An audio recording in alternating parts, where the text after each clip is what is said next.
दोस्तों, भारत और पाकिस्तान का जब जब मुकाबला होता है तब तब वो मुकाबला हाई वोल्टेज होता है। दोनों के बीच की राइवलरी दिखती है और दोनों ही देशों का यानी कि भारत और पाकिस्तान के बीच में जो इंटेंसिटी होती है वो मिल जाती है। और तो और जिस हिसाब से कंपटीशन देखने को मिलता है वो अलग लेवल का ही होता है दोनों देशों में। और पूरी दुनिया जानती है कि कितना महत्व है, कितनी इंपॉर्टेंट होते हैं ये मुकाबले राइवलरी के बेसिस से भी और कंपटीशन के बेसिस से भी। लेकिन भारत और पाकिस्तान जब भी मिलते हैं वो तो वर्ल्ड स्टेज पर मिलते हैं, यानी आईसीसी का कोई इवेंट हो या एशिया कप हो तभी मिलते हैं। भारत और पाकिस्तान के बीच में बायलेटरल सीरीज़ नहीं हुई है कब से, और अब होती भी नहीं है, टेस्ट सीरीज़ नहीं होती। और बॉर्डर गवास्कर ट्रॉफ़ी जो है वो पाकिस्तान में भी बहुत ज़्यादा मानी जाती है और लोग वहाँ पर बहुत पसंद करते हैं उसको। और तो और इंडिया में तो खैर है ही, क्योंकि इंडिया और ऑस्ट्रेलिया के बीच में जो राइवलरी होती है वो किसी से छुपी नहीं है, इंडिया में बहुत लोकप्रिय है। पाकिस्तान की सरजमी पर भी ये सीरीज़ बहुत लोकप्रिय है। और तो और बहुत ज़्यादा रिव्यूज़ और रिएक्शंस पाकिस्तान मीडिया देती है और लगातार देती रहती है जब भी बॉर्डर गवास्कर ट्रॉफ़ी होती है। हाल ही में जो पहला टेस्ट मुकाबला हुआ ऑस्ट्रेलिया और इंडिया के बीच में, यानी कि बॉर्डर गवास्कर ट्रॉफ़ी का जो पहला मुकाबला, तब भी पाकिस्तान की मीडिया ने काफ़ी अपने रिव्यूज़ और कमेंट्स भी दिए। और तो और जो आगे चर्चा होने वाली है उसमें मौजूद होंगे हमारे जो इंडिया न्यूज़ स्पोर्ट्स के डिजिटल स्पोर्ट्स एडिटर हैं मनोज जोशी, और साथ ही साथ उनके साथ बातचीत में जो रहेंगे वो होंगे वहीद खान, जो कि वरिष्ठ खेल पत्रकार हैं पाकिस्तान के। तो आइए सुनते हैं आगे जाकर जो इनके बीच चर्चा हुई बॉर्डर गवास्कर ट्रॉफ़ी के पहले टेस्ट को लेकर। और तो और साथ ही साथ जो काफ़ी चीज़ें इन्होंने बात करी है, काफ़ी चीज़ों के बारे में बात करी है विस्तार से बॉर्डर गवास्कर ट्रॉफ़ी के बारे में, उसको भी हम आगे ज़रूर सुनेंगे। भाई आज तो इंडिया ने तो कमाल कर दिया जी। मुझे ये तो पता था कि इंडिया जीत जाएगा टेस्ट, लेकिन ये नहीं पता था कि तीसरे दिन में ही मामला निपट जाएगा।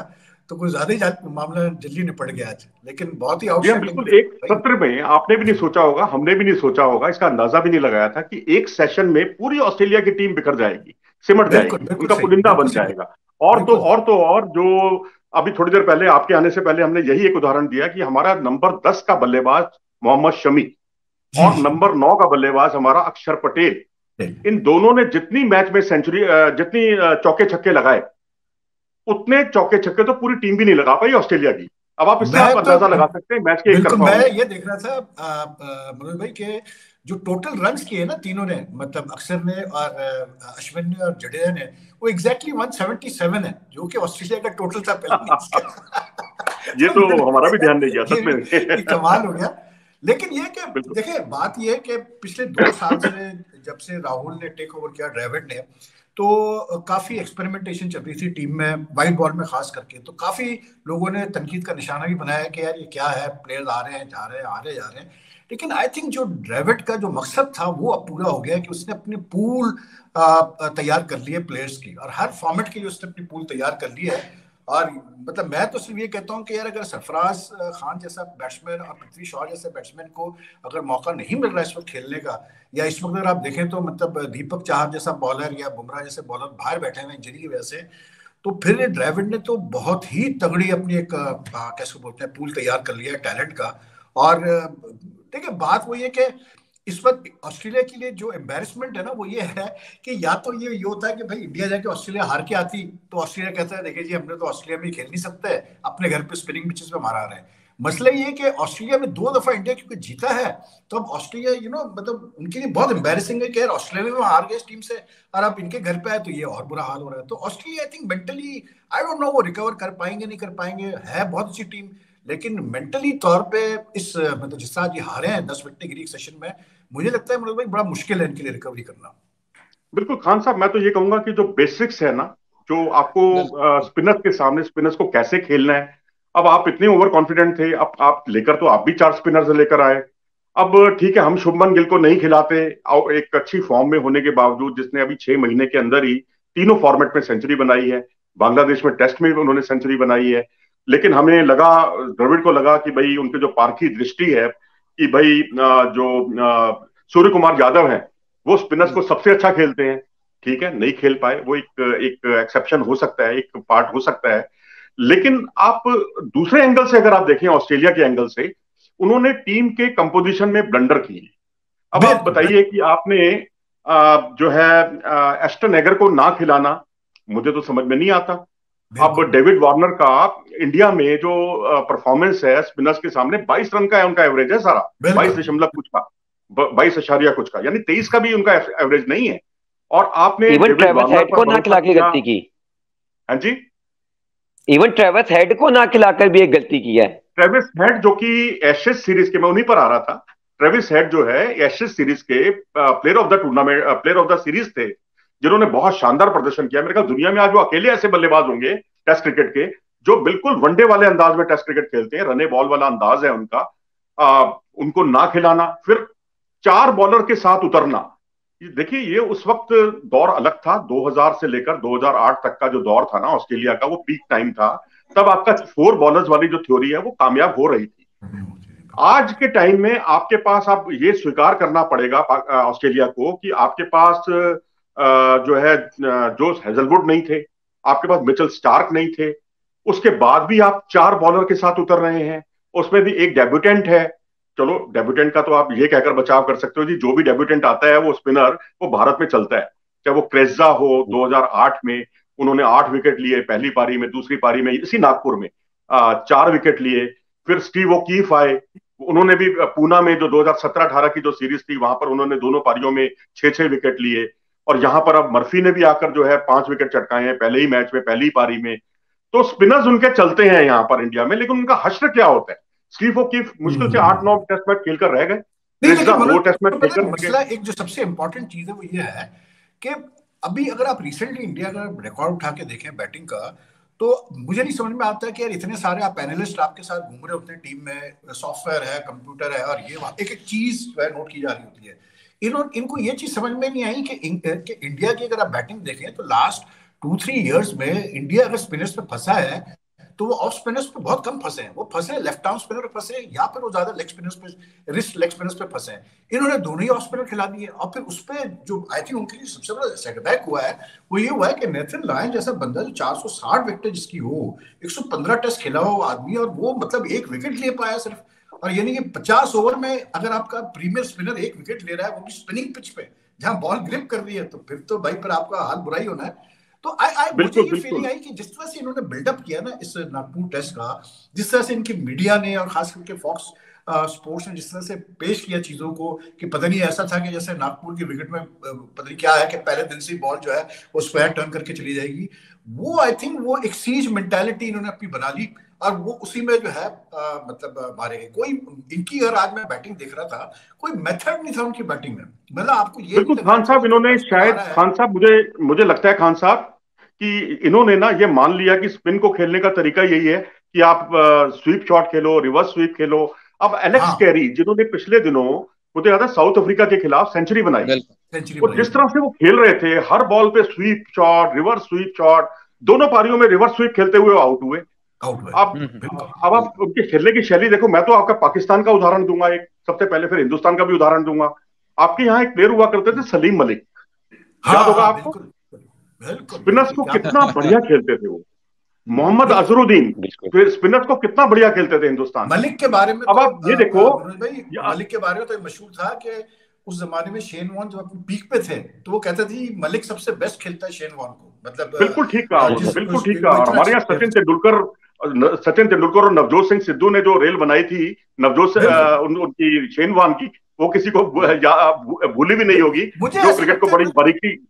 मुझे ऐसा लगता है कि ओवर द इयर्स जो है ना, ये T20 क्रिकेट की वजह से बहुत सारी चीजें तब्दील हो गई है। तो उसकी वजह से जो एक प्योर जो एक टेक्निक होती थी बैट्समैनों में, एबिलिटी होती थी हर किस्म की पिच पे रन करने की, वो आपको अब जाती नजर आ रही है। मतलब जो आज ऑस्ट्रेलिया की बैटिंग जो डिस्प्ले था इतना मायूस कुन था, मुझे ऐसा लग रहा है जिम्बाब्वे की टीम खेल रही है, ऑस्ट्रेलिया टीम नहीं खेल रही है। मतलब इवन वही तो अभी थोड़ी देर पहले यही बात कह रहे थे, अभी थोड़ी देर पहले आपके आने से पहले 25 रन तो बनाए, लेकिन वो उस 25 रन से कोई फायदा नहीं था, सिवाय 2 दफा जब उसने जडेजा को निकल के चौके मारे हैं। उसके अलावा ही वाज टोटली कंफ्यूज, उसकी समझ में नहीं आ रहा था कि मैं क्रीज में रहकर खेलूं या बाहर निकल के खेलूं। तो भाई जिस पिच पे रोहित शर्मा ने इतनी अच्छी बैटिंग की हो, जिस पिच पे मेरे हिसाब से नेक्स्ट बेस्ट इनिंग्स थी अक्षर पटेल की थी, इतनी शानदार दोनों ने बैटिंग की, तो आपको उनसे सीखना चाहिए था भाई कि इस तरह आपने खेलना चाहिए।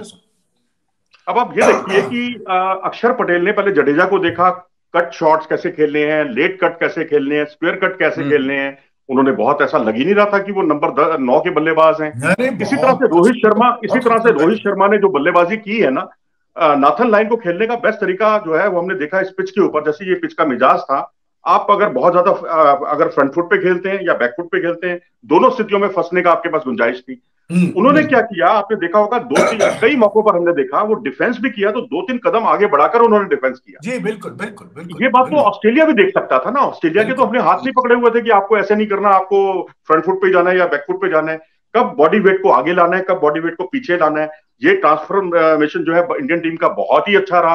हालांकि मैं जानता हूं कि अभी जो गलतियां हुई हैं, ठीक है, हमने 2.5 दिन में मैच जीत लिया है, लेकिन इसके बावजूद टीम में मंथन चल रहा है कि हमारा, अब हमें अगर क्लीन स्वीप करना है, एक बच्चा 90% नंबर लेके आता है, तो फूल के कुप्पा नहीं होना, हमें यह देखना है कि वो 10% नंबर हमने क्यों गवाए, क्योंकि हमने आगे भी उनको हराना है। वर्ल्ड टेस्ट मुझे चैंपियनशिप के मैं फाइनल में आपको अगर मैं अपने छोटा सा दम यहाँ पे पर एक बात पहुंचना बताऊं। है।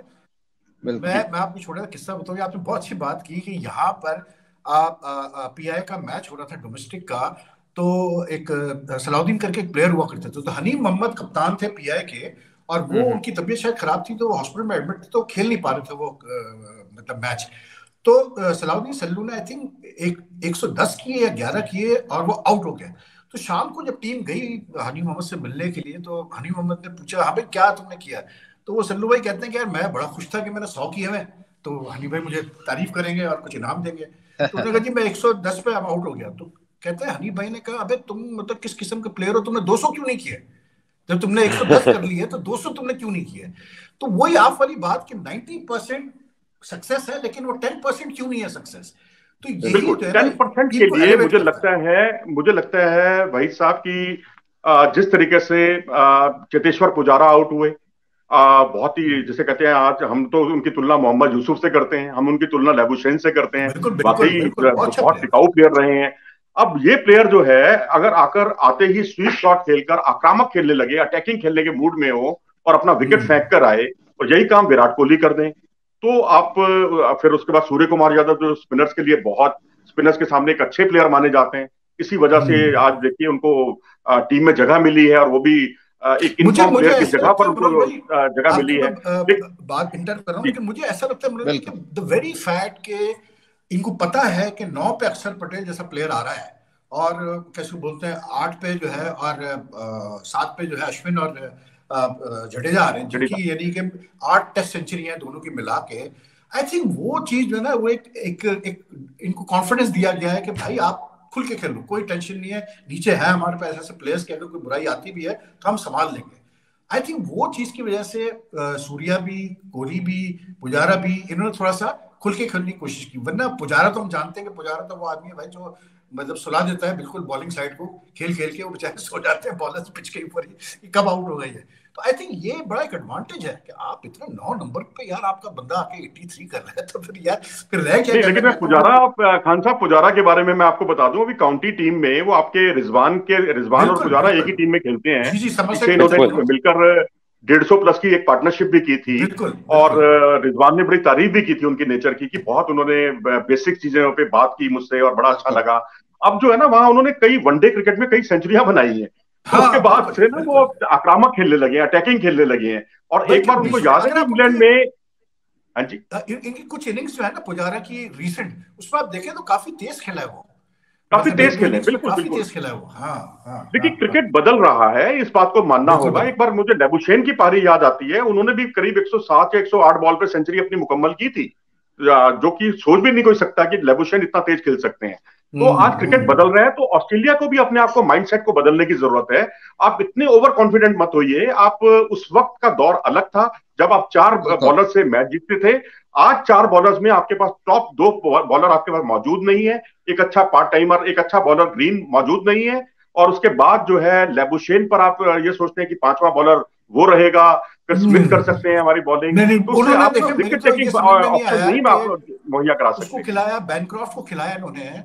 भाई वो भी तो लेफ्ट हैंडर ही है, अगर लेफ्ट हैंडर का मसला था तो उसकी जगह ट्रेविस हेड को खिला देते हैं। अच्छा ट्रेविस हेड इन सबसे बहुत अच्छा बॉलर है, मतलब ऐसी पिच पे मेरे हिसाब से ट्रेविस हेड ज्यादा मतलब इनके लिए काम आता बजाय इसके कि ये लैबुशेन और स्टीव स्मिथ वगैरह से बॉलिंग करा रहे थे। ऑस्ट्रेलिया ने सिलेक्शन में ब्लंडर्स की, लेकिन मनोज भाई मुझे बस वही बात लगती है, मैं आजकल क्रिकेट को देखता हूँ तो मुझे ये फील आती है कि अब क्रिकेट जो है ना बहुत ज्यादा माइंड में खेली जाती है, और जिस टीम को अपने ऊपर वो होता है, कॉन्फिडेंस होता है कि यार हम कहीं भी जीत सकते हैं, वो जीत जाती है वो टीम हमेशा। अब मुझे कहीं ना कहीं ये लगा कि इंडिया का बिल्डअप जो था इस सीरीज से पहले, ये इंडिया बहुत कॉन्फिडेंट था कि हम ये मतलब मैच जीतेंगे। और आप देखें जिस नागपुर के ऊपर जो पिच के ऊपर क्रिटिसिज्म हुआ ऑस्ट्रेलिया की तरफ से, पिच में कुछ नहीं था, मतलब टर्न था, टर्न आपको मिला, आपको पहले दिन कोई टर्न उसके अंदर दिखाई दिया?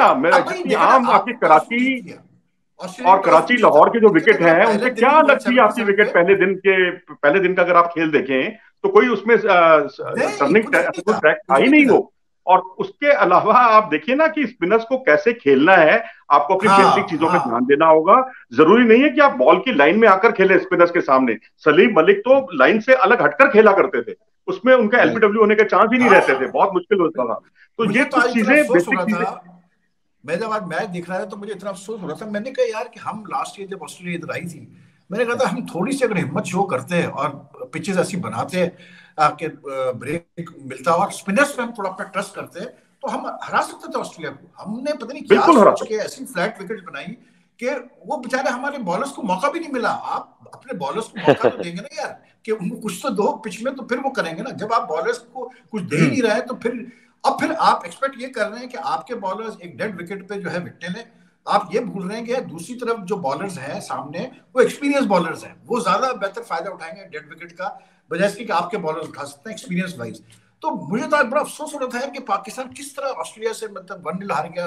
इंग्लैंड तो खैर मतलब वो तो धोखी चला गया हमें बुरी तरह से। न्यूजीलैंड से हम ड्रॉ कर गए सीरीज, 2 टेस्ट मैच की, उसमें भी हम नहीं जीत पाए।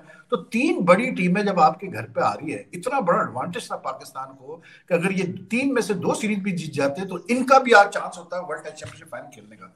लेकिन जब बिल्कुल ठीक कहा आपने। मैं तो कहूंगा जिस तरह से ऑस्ट्रेलिया हारा है अपने टीम मैनेजमेंट की वजह से या अपने जो आदर्श खिलाड़ियों का चयन ना होने की वजह से, तो वहीं पाकिस्तान अपनी होम कंडीशंस का फायदा नहीं उठा पाया जो भारत ने उठाया।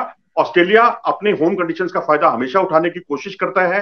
ब्रिस्बेन की विकेट देखिए, पहले पर्थ की विकेट बहुत तेज हुआ करती थी। इंग्लैंड को देखिए आप। बड़ी बात मैं आपको बताऊं, आप अगर 2 साल पहले जाएं, देखिए जिस दिन इंडिया 36 पे ऑल आउट हुआ, ठीक, अच्छा मुझे आज भी वो दिन याद है कि मैं थोड़ा सा लेट उठा था, तो वो हम कवर करते थे मैच, पूरी सीरीज हम कवर करते थे, तो मैं जब ऑन किया तो कोई मैच ही नहीं आ रहा था। मैंने कहा ये चक्कर क्या, मैच क्यों नहीं आ रहा है, बारिश होगी क्या हो गया, तो फिर 36 पे इंडिया आउट हो गया। लेकिन जो क्लासिक चीज थी ना वो ये थी कि आप देखें इंडिया की टीम में किसी ने कोई रोना धोना नहीं किया कि पिच ऐसी थी, पिच वैसी थी। कोहली ने कोई ब्लेम नहीं, उसने सिर्फ इतना बोला, उसने कहा हमारी बैटिंग नहीं चली, हमारे बैट्समैन नहीं खेल पाया इस पिच पे जिससे हमें खेलना चाहिए था। लेकिन कोई रोना वाना नहीं हुआ कि ये पिच जो है बिलो स्टैंडर्ड है, ये ऐसी है और ये टेस्ट क्रिकेट के लिए सही नहीं, जैसे नागपुर पिच पे भी हो रहा था। वही साहब मैं आप ही की बात में एक बात मैं और जोड़ना चाहूंगा कि वो 36 रन पे जो हम आउट हुए, उससे अगले मैच में आप देखिए अजिंक्य रहाणे, उन्होंने शानदार सेंचुरी बनाई मेलबोर्न में, और वो बड़ी क्लासिक वो मैच था जो हम जीते। उसके बाद फिर अगला मैच भी हम जीते। अब आप ये देखिए ना कि 36 के बाद अब उनके मीडिया ने कुप्रचार शुरू कर दिया कि भाई जो इंडिया की टीम तो 36 पे आउट हो गई थी, उसको बहुत उन्होंने प्रचारित किया इस सीरीज से पहले। भाई ये कहकर तो आप अपनी नालायकी का परिचय दे रहे हो। मैं तो कहूंगा कि आप उस टीम से हारे हो जो 36 पे 2 बार हारे हो, 2 बार पटक नहीं खाए हो आप, जो 36 पे आउट हो गई थी उससे भी हार गए आप। तो आप उनको ये कहकर उनको तो आगे का सोचना चाहिए था कि क्या मजाक, अपना मजाक बनवा रहे हैं हम लोग। इवन ब्रिस्बेन पे जो टेस्ट हुआ था लास्ट, तो आप बिलीव करें जब लास्ट डे का मैच चल रहा था, मैं मैच देख रहा था, जो टी हुआ ना, तो मैं उस पर यही सोच रहा था, मैंने कहा यार ये ऋषभ खेल रहा है तो ये मैच ड्रॉ कर जाएगा इंडिया, मतलब ये मैच ड्रॉ जाएगा। मेरे कहीं भी जहन में ये नहीं था कि यार ये बंदा जो है, मैं इसीलिए मैं बड़ा उसका फैन हूँ ऋषभ पंत का, तो मैं मतलब मेरे कहीं जहन में नहीं था कि यार ये बंदा जीत की सोच रहा है। और आप देखें यार वो भी टेल के साथ। अब देखिए ना एक बैट्समैन, देखिए खान साहब, एक मिडिल ऑर्डर का बैट्समैन, एक जिसके पास बहुत ज्यादा लंबा तजुर्बा भी नहीं था, वो टेल के साथ खेल रहा है। और दूसरे छोर पर नवदीप सैनी थे जिन्हें कोई जानता ही नहीं था। नवदीप सैनी ने कहा उनको बैटिंग वगैरह उनका क्या परफॉर्मेंस रहा है, वो दूसरे छोर पर खेल रहे थे। मेरे ख्याल कोई भी रिकॉग्नाइज बल्लेबाज कोई होता तो उस टाइम शायद वो टुक करके मैच को बचाना चाहता है ना, कि सबसे पहले चलो हारे नहीं तो हम ड्रॉ तो कम से कम करा दिया। उन्होंने अपनी वो जीवटता दिखाई, दिलेरी दिखाई, और इतना पुराना जो गाबा का जो घमंड था उनका, उसको तोड़ा। तो 86 यही एक प्लेयर की बहुत बड़ी निशानी है। और सबसे बड़ी देखिए, यही मैं कहता हूं कि इंडियन क्रिकेट की जो इस वक्त, देखिए हर टीम कोई परफेक्ट नहीं हो सकती, सबका उतार चढ़ाव आता है, उसमें कोई नहीं, लेकिन हमें देखना पड़ता है कि यार एक टीम किस सिस्टम में चल रही है और वो सिस्टम कितना अच्छा है। मैं, अगर आपने जो ऑस्ट्रेलिया सीरीज की बात की, अगर आप वो ऑस्ट्रेलिया सीरीज को याद करें तो शार्दुल ठाकुर को डाला गया क्योंकि मेन प्लेयर्स मिसिंग थे इंजरी वजह से, उसने परफॉर्म किया, उसने रन्स भी किए, उसने विकेट भी ली इंपॉर्टेंट। आपने वाशिंगटन सुंदर को डाला, वो बंदा एक जबरदस्त इनिंग्स खेल गया। जिसको आपने डाला, सिराज को डाला आपने, वो विकेट ले गया। ये नटराजन को डाला, नटराजन बाएं हाथ के तेज गेंदबाज, वो भी एक नेट बॉलर हुआ करते थे, टीम के रेगुलर मेंबर नहीं थे। बिल्कुल। तो ये वो जो कॉन्फिडेंस आता है ना मनोज भाई, ये आता है जब आपका सिस्टम पक्का हो गया हो, जब आपके सिस्टम में कॉन्फिडेंस हो जीतने का, तो जो नया प्लेयर आएगा वो सिस्टम से गुजरेगा तो वो वही माइंडसेट लेके आता है कि यार मैं जीत सकता हूँ, मैं किसी टीम को भी हरा सकता हूँ। वो चीज मुझे नजर आती है इंडियन टीम के अंदर। क्लियर मैं बात बता रहा हूँ, देखिए आप कुछ भी कहें, लेकिन यार एक टीम अगर दूसरी दफा कंसेक्यूटिवली वर्ल्ड कप में फाइनल खेलने के धाने पे खड़ी हुई है, तो दैट मीन उसका सिस्टम बहुत अच्छा है यार, उसका सिस्टम बहुत अच्छा है। मैं थोड़ा सा मतलब मैं चाहूंगा क्योंकि हमारे पाकिस्तान के श्रोता भी यहाँ पर बहुत सुन रहे होंगे, मैं छोटा सा पाकिस्तान का उदाहरण भी देना चाहूंगा कि अब जैसे यहाँ से मर्फी आए, हाँ, और 5 विकेट हॉल किया उन्होंने, ऐसे ही जब ऑस्ट्रेलिया की टीम गई थी श्रीलंका, तो वहां पर प्रभत जयसूर्या थे जिन्होंने पहले ही मैच में 6 विकेट चटकाए, ऑस्ट्रेलिया को की बोलती बंद कर दी, ऑस्ट्रेलिया को हराया। ऐसे ही कुछ दिन पहले पाकिस्तान में अबरार अहमद आए जिन्होंने बहुत ही आला दर्जे की गेंदबाजी की, लेकिन मुझे बड़ा अफसोस हुआ कि उनको एक ट्रम्प कार्ड की तरह इस्तेमाल करना चाहिए था। अब ये थोड़ी है कि आप मतलब अबरार आ गए हैं तो आप उनको मोर्चे पर लगा दें और दिन भर उनसे बॉलिंग ही कराते रहे। वो मुझे बड़ा थोड़ा बाबर आजम का वो वाला पक्ष, हालांकि मैं बाबर आजम का व्यक्तिगत तौर पर पर्सनली बहुत बड़ा फैन हूं मैं उनका, उनके बारे में भी बोलता है, उनके स्ट्रोक्स के बारे में बोलता है, मुझे वाकई मुझे बुरा लगता है। लेकिन कप्तानी के मामले में मुझे बहुत बुरा लगा कि अबरार को आप जैसा इस्तेमाल आपको करना चाहिए था, आपने उसका इस्तेमाल ही नहीं किया, आप उसको भी किल कर देंगे आप, बिल्कुल ऐसे। आपने बहुत जबरदस्त बात की। अब आप मुझे बताएं, आपने भी इतनी क्रिकेट देखी है, आप मुझे बताएं अगर ये नागपुर की पिच आप उठा के ले जाए लाहौर और इंग्लैंड को उस पर खिलाए, ऑस्ट्रेलिया खिलाए, और अबरार जैसे बॉलर को आप ऐसी पिच दे दें, आप मुझे बताएं क्या वो बच्चा इनको रन थ्रू नहीं करेगा? जब वो सीधी विकेटों पे जब वो इतनी विकेट ले रहा है, 12-12 विकेटें वो ले रहा है, तो उसको थोड़ी सी अगर आप ऐसी पिच दे देते नागपुर वाली, तो वो बंदा तो मजे ले लेता है इन सारी टीमों के। आपने वो पिच ही नहीं दी उस बच्चे को। और चलिए, पाकिस्तान क्रिकेट बोर्ड से अब उम्मीद की जाती है कि आने वाले टाइम में पाकिस्तान क्रिकेट बोर्ड इन सब चीजों पे ध्यान देगा, कम से कम जो पड़ोसी मुल्क की जो अच्छी बातें हैं उनको लगी हैं, उस पर जरूर ध्यान देना चाहिए उसको, क्योंकि टैलेंट की कमी नहीं है पाकिस्तान में। मनोज भाई राजा और सकलैन मुश्ताक दोनों बोल चैनल पे बैठ रहे हैं पीएसएल में। मैंने कहा यार दो लोग ये बहरहाल, लेकिन एक बात है कि ये जो मतलब इंडिया का जो क्रिकेट सिस्टम है, जो हम इतनी उसकी तारीफ कर रहे हैं और सब कर रहे हैं, उसकी वजह मुझे सिंपली ये नजर आती है कि जो इंडिया ने अपने फॉर्मर प्लेयर्स का इस्तेमाल किया है, इतने पाए के लोगों को आपने यूटिलाइज आप कर रहे हैं, वीवीएस को ले लें, आप ड्रेविड को ले लें, या बैकग्राउंड में भी जो और अच्छे बड़े प्लेयर्स हैं, बड़ा फर्क पड़ता है इन चीजों से यार, बहुत फर्क पड़ता है इन चीजों से। मैं कहता हूँ कि बीच में जब ड्रेविड कुछ डिसीजन ले रहा था तो मुझे बड़ी हैरत होती थी, ये कर क्या रहा है, मैंने क्रिटिसाइज भी किया, लेकिन भाई उस आदमी ने बाकी एक पूल ऑफ टैलेंट उसने तैयार करके रख दिया, और आगे चल के इंडिया के तो बहुत मतलब आई विल बी सरप्राइज अगर इंडिया 50 ओवर्स वर्ल्ड कप में ये अपना आईसीसी का जिंक्स है टाइटल्स का ये नहीं तोड़ पाए, क्योंकि तैयार है टीम इनके पास, बिल्कुल पक्की टीम है इंडिया के पास, और लक की बात है, तो थोड़ा सा लक इनकी चल जाए फिर देखिएगा। नहीं, आप देखिए ना 2019 का वर्ल्ड कप पाकिस्तान इंडिया कितना अच्छा खेल रहा था, विराट कोहली, रोहित शर्मा दोनों ही चल रहे थे, और इंडिया की बल्ले बल्ले हो रही थी हर मैच में, सेमीफाइनल तक आपने अपना सफर वहां तक पहुंचाया, लेकिन उसके बाद जो है ना विराट चले ना रोहित चले, और इंडिया का पुलिंदा बन गया, इंडिया हार गया न्यूजीलैंड से। तो न्यूजीलैंड एक ऐसी टीम रही है जो बड़ी परेशान किया उसने हमें आईसीसी टूर्नामेंट से। लेकिन फर्क पता है क्या फर्क अब मुझे ये नजर आ रहा है कि अब जो इन्होंने ये जो यंग ब्लड लाना शुरू किया ना टीम में, अब चाहे वो अर्शदीप हो, चाहे वो इमरान मलिक हो, चाहे वो आप, मैं तो हैरान हूँ वो बिश्नोई कहाँ गायब हो गया भाई, वो एक अच्छा बहुत जबरदस्त बॉलर है, वो भी टैलेंटेड बॉलर है जी, बिल्कुल। कुलदीप हो, ये जितने भी यंग आ रहे हैं, सूर्या कुमार हो, ये सारे जितने भी है, इन लोगों का माइंडसेट डिफरेंट है अपना मनोज भाई, ये जीतने वाला माइंडसेट लेके आए, उसकी वजह से सारा चेंज आ रहा है आपकी क्रिकेट में। बस मुझे खुशी तब होगी जितनी आपने बातें कही, आपने बहुत अच्छी बात कही, मैं इसमें एक बात और जोड़ना चाहूंगा कि आपके पास लंबे समय से ना पीयूष चावला और इन सब के बाद कोई भी लेग स्पिनर टेस्ट में नहीं खेला आपका। आप ऑफ स्पिनर पर निर्भर रहे या आपने लेफ्ट आर्म स्पिनर पर आप निर्भर रहे, लेफ्ट आर्म चाइनामैन पर निर्भर रहे, लेकिन आपके पास लेग स्पिनर जो अमित मिश्रा हुआ करते थे, आपको याद होगा, पीयूष चावला थे, इन दोनों के बाद हमारे पास कोई लेग स्पिनर टेस्ट टीम में खेला ही नहीं है। तो यजुवेंद्र चहल, या तो उनके डील डॉल को देखकर उनको लगता है कि शायद ये टेस्ट क्रिकेट इतने लंबे स्पेल तक बॉलिंग नहीं कर पाएगा, मुझे लगता है। लेकिन मुझे एक आपने जितने सुझाव दिए बहुत अच्छे सुझाव दिए, एक सुझाव उसमें ये और है भारतीय टीम के लिए, एक टेस्ट क्रिकेट में एक लेग स्पिनर को और ढूंढिए, उसको जब जरूरत हो आप उसका इस्तेमाल आप कर सकते हैं, क्योंकि इंग्लैंड जैसी टीम के खिलाफ जो रणनीति बनानी है उसमें लेग स्पिनर की बहुत बड़ी भूमिका होने वाली है।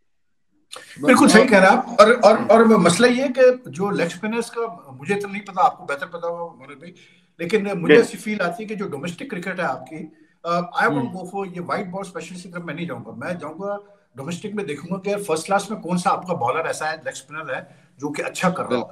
क्योंकि कहीं ना कहीं मुझे असल में ये फील आती है कि जैसे ये चाहल है और इवन बिश्नोई वगैरह जो है, ये जितने भी चाहर वगैरह जितनी भी आपने लेग स्पिनर्स खिलाए, ये इतनी वाइड क्रिकेट खेल चुके हैं, वाइट बॉल क्रिकेट खेल चुके हैं मनोज भाई, कि इनको आप टेस्ट क्रिकेट में लाके एडजस्ट करना बड़ा मुश्किल होगा इनके लिए।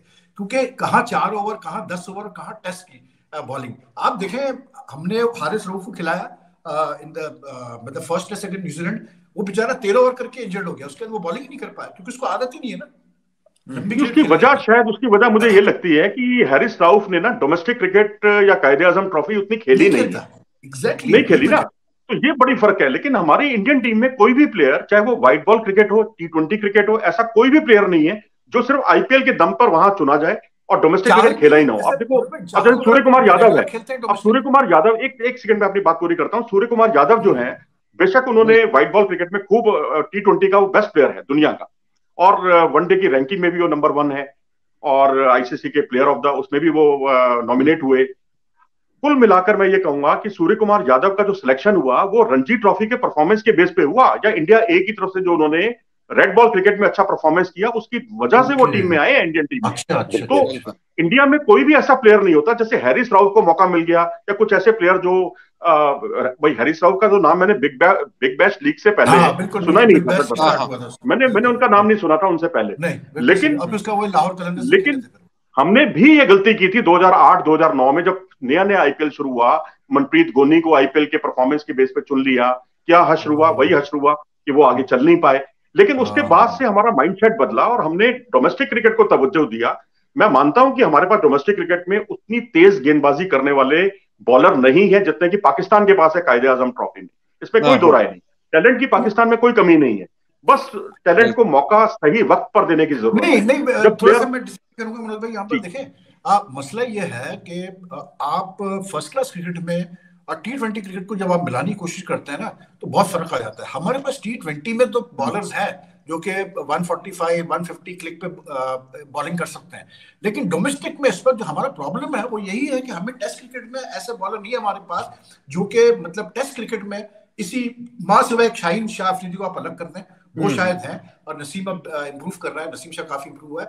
उसके अलावा डोमेस्टिक में कोई बॉलर नहीं है जो मतलब 140 प्लस क्लिक पे बॉलिंग करने वाला है, जिसकी वजह से इसका मतलब है पाकिस्तान की और हिंदुस्तान की दोनों की समस्या एक जैसी है, हम दोनों इसी बात से रूबरू हो रहे हैं। लेकिन अच्छी बात ये है, मनोज भाई, मैं लालू से और यासिर से एक सवाल करना चाह रहा हूँ, आप दोनों के लिए एक क्विज क्वेश्चन है भाई।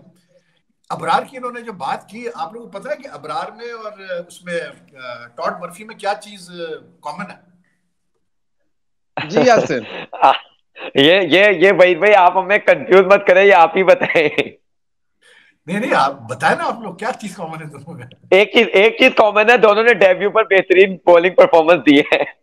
ये तो अगर आप गौर से देखें ना, मजे की बात मैं बता रहा हूँ, अगर आप गौर से देखें, एक चीज कॉमन तो ये दोनों चश्मे पहनते हैं।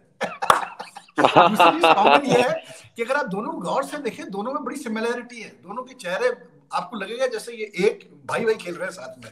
मैं आज नोट कर रहा था, मैंने कहा यार ये बिल्कुल अबरार की तरह लग रहा है मुझे, उसका चेहरा भी मर्फी का वैसे ही अबरार की तरह। अच्छा वहीद भाई और मनोज सर, मेरा आप लोगों के लिए एक सवाल था जो कि मैं काफी देर से वेट कर रहा था कि एक कन्वर्सेशन आप लोगों को देना चाह रहा था। इस मैच के आगाज से पहले जब पिच पे से कपड़ा हटा तो ऑस्ट्रेलिया ने क्या रोना धोना शुरू किया, ऑस्ट्रेलियाई मीडिया ने, कि लेफ्ट हैंडेड्स के लिए ना ये पिच जो है ना ये बड़ी बेकार है, बड़ी खराब है। उसी की वजह से उन्होंने ट्रेविस हेड को भी ड्रॉप कर दिया। लेकिन मुझे एक चीज नहीं समझ आई कि भारतीय टीम की तरफ से तो रवि जडेजा और उसके साथ साथ जो अक्षर पटेल थे लेफ्ट हैंडेड बल्लेबाज इतनी बेहतरीन बल्लेबाजी कर गए, ये क्या हुआ?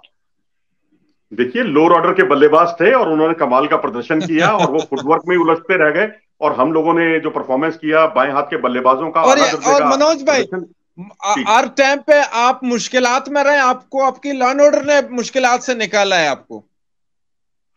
नहीं, आप ये भी तो देखो ना, उनके ऑस्ट्रेलिया के जो आखिरी 5 विकेट हैं वो सिर्फ 15 रन में गिर गए। पुलिंदा, आप देखिए, हार में सबका कंट्रीब्यूशन रहा। जैसे कहते हैं ना, एक यज्ञ हो रहा है, यज्ञ के अंदर आहुति देने में सभी लोग आगे आ गए। उसमें स्पिनर्स, उनके स्पिनर्स भी आ गए। अब ठीक है, मर्फी को विकेट जो जरूर मिले हैं, लेकिन आप जो इंडियन बॉलर्स की जो बॉलिंग थी, उनकी बॉलिंग देखें, जमीन आसमान का आपको अंतर दिखाई देता है। बॉलर्स को कैसे फेस करना है, स्पिनर्स को कैसे फेस करना है, इसमें भी दोनों में बहुत जमीन आसमान का अंतर दिखता है। अगर आप रोहित शर्मा को देख लें, कैसे डिफेंस करना है, मुझे लगता है कि अगर वो उसको उनकी नेट प्रैक्टिस देख लेते तो शायद वो उनमें क्षमताएं थी। क्योंकि आप देखिए, स्टीव, हमें ये नहीं भूलना चाहिए, स्टीव स्मिथ का अश्विन के सामने इंडिया में रिकॉर्ड पिछली सीरीज में 66 रन का था उनका। वो बहुत अच्छा खेलते हैं स्पिनर्स को, स्टीव स्मिथ। लेकिन आप यहाँ देखिए, लेकिन बात ये है कि अश्विन ने उसको कोई 10 दफा आउट कर चुका है। ये भी तो देखा वार्नर को किया ना, नहीं, माफ करना खान साहब, वो वार्नर हैं जिनको आज 11वीं बार आउट किया है। लेकिन स्टीव स्मिथ की बात कर रहा हूँ, वो वार्नर हैं जिनको 11वीं बार आज आउट किया है।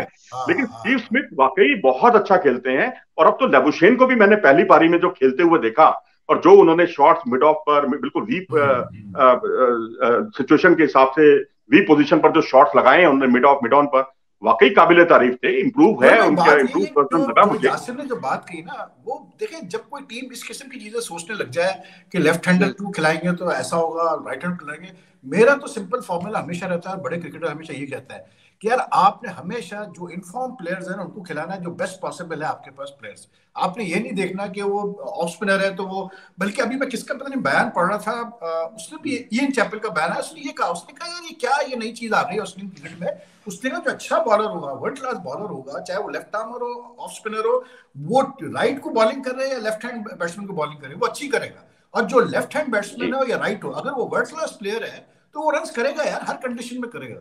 ये अजीब अजीब ये जो मंत्रखी लेके आ रहे हैं ऑस्ट्रेलियंस की जी। और फिर मतलब बेवकूफी की लिमिट ये है कि मुझे तो ये अब तक समझ में नहीं आया कि उन्होंने जो उसको बिठाया ट्रेविस हेड को, ठीक है ट्रेविस हेड ने लास्ट ईयर श्रीलंका पास में इतने रन नहीं किए कंपैरेटिवली, लेकिन फिर भी यार जो उसकी फील्डिंग है, जो उसकी बॉलिंग है, आप बैनक्रॉफ्ट को खिला रहे हो जो कि लेफ्ट हैंडर ही है, तो फिर भाई उसकी जगह ट्रेविस हेड को खिला देते, क्या फर्क पड़ जाता है। अब जिस पोजीशन पे आपने बैनक्रॉफ्ट को बैटिंग कराई उसी पोजीशन पे ट्रेविस हेड भी बैटिंग करता है। तो मुझे कुछ बिल्कुल ऑस्ट्रेलियंस का आज मैं देख रहा था, पैट कमिंस जिस तरह बैठा हुआ था, मतलब जैसे से विकेटें गिर रही थी, मैं वही कह रहा हूँ मनोज भाई कि ये इनके लिए बड़ा टेस्ट है। सेकंड टेस्ट जो होगा ना, सेकंड टेस्ट कहाँ पर है मनोज भाई? दिल्ली में, फिरोजशाह कोटला। अच्छा यार, आपको पता चल जाएगा ये 4-0 है या नहीं, क्योंकि अच्छा यहाँ की विकेट भी काफी नीची रहती है। वहीद भाई, आज आपने जो एक मुश्किल सवाल किया यासिर से उसको आपने मुश्किलात में डाल दिया। हमारे एक व्यूवर्स है योगेंद्र सिंह बदारिया जी हैं, वो कह रहे हैं कि मोपरे और अबरार में दोनों चश्मा पहनते हैं, यही है? यही तो मैंने कहा कि चश्मा पहनते दोनों। और दोनों से मेरा एक सवाल है, मैं दोबारा आऊंगा आप लोगों की तरफ, फिर सवाल होगी यासिर भाई की। मनोज भाई, आपने बात की कि पाकिस्तान में और हिंदुस्तान में सेम टू सेम यही कुछ चीजें होती रहती है। पृथ्वी शॉ और शुभमन गिल जिस तरीके से बांग्लादेश में टेस्ट क्रिकेट में उसने परफॉर्मेंस दी, फिर ओडीआई को देखे, न्यूजीलैंड में देखे डबल 100, फिर T20 में आखिरी 100 कर दिया, तो केएल राहुल को टीम में लाना, कुछ आपने गुफ्तगू की लेकिन हमें मौका उस टाइम पे नहीं मिला इस हवाले से, तो ये केएल राहुल का टीम में होना मुझे थोड़ी सी हैरानी जरूर है। तो पृथ्वी शॉ को आपने T20 में डाला, अगर वो इंजरी का थोड़ा सा मसला है उसका, तो किस तरीके से देखें पृथ्वी शॉ को और गिल को, आप हिन होता हुआ देखेंगे? देखिए जी, जब कोई एक प्लेयर जो है ना टीम मैनेजमेंट का बहुत चहेता बन जाए, आपने पाकिस्तान क्रिकेट में भी देखा, हिंदुस्तान क्रिकेट में भी देखा, तो केएल राहुल के साथ थोड़ा कुछ ऐसा ही है। ठीक है, मैं मानता हूं कि जब ऑस्ट्रेलिया की टीम पिछली बार आई थी तो उन्होंने बहुत रन बनाए थे, इतने रन बनाए थे कि वो सीरीज में तीसरे सबसे अधिक रन बनाने वाले खिलाड़ी थे। लेकिन अब 5 साल पुराने परफॉर्मेंस के बेस पर तो आप करंट परफॉर्मेंस जो अच्छा कर रहा है उसको बाहर नहीं कर सकते। आप बांग्लादेश में केएल राहुल भी खेले, बांग्लादेश में शुभमन गिल भी खेले, शुभमन गिल आउटस्टैंडिंग थे और वहीं केएल राहुल जूझते हुए दिखाई दे रहे थे। अब कोई प्लेयर गेंद को मिडल ना कर पा रहा हो अच्छे तरीके से, तो उसको आप सीधा ही ऑस्ट्रेलिया के खिलाफ उतार दें, ये बात तो बिल्कुल हजम नहीं होती। चलो सूर्य कुमार यादव नहीं चले, वो एक अलग मसला हो सकता है, लेकिन अगर सूर्य कुमार यादव खेलते, शुभमन गिल खेलते केएल राहुल की जगह, तो मेरे ख्याल वो ज्यादा अच्छी अच्छी सोच होती। और हम जो ये मानकर चल रहे हैं, हमने ऑस्ट्रेलिया पर तो बहुत सारी बातें कर दी, लेकिन इंडिया के मामले में मैं मानता हूं कि केएल राहुल का अगर आप ओवरऑल देखेंगे, 8 साल से वो खिलाड़ी खेल रहा है, 34 या 35 का उनका औसत है एक ओपनिंग बैट्समैन का। टेस्ट क्रिकेट में 34-35 का औसत कोई ऐसा औसत नहीं है कि आप उसको उस परफॉर्मेंस के बेस पर ढोते रहे। तो थोड़ा मैं ढोना तो थोड़ा ज्यादा हो जाएगा, लेकिन मैं कहूंगा कि इस पर थोड़ा सा टीम मैनेजमेंट को गंभीरता से विचार करने की जरूरत है। आप कोई बड़ी बात नहीं कि अगले मैच में वो सेंचुरी बना दें, क्षमताओं की उनमें कोई कमी नहीं है, लेकिन इस वक्त जो मौजूदा फॉर्म है वो उनकी उस लेवल की नहीं है जो इंटरनेशनल क्रिकेट में, जो ऑस्ट्रेलिया या दुनिया की नंबर 1 टीम के सामने होनी चाहिए, जो शुभमन गिल में थी। और उनको अगर मौका मिलता तो शायद और बेहतर होता, और शायद पूरे हिंदुस्तान का जो अवाम है वो शायद ज्यादा उस पर कंफर्टेबल होता। तो मुझे लगता है कि शायद केएल राहुल इसी वजह से बहुत लोगों की नजर में खलनायक वाली छवि उनकी बनती जा रही है।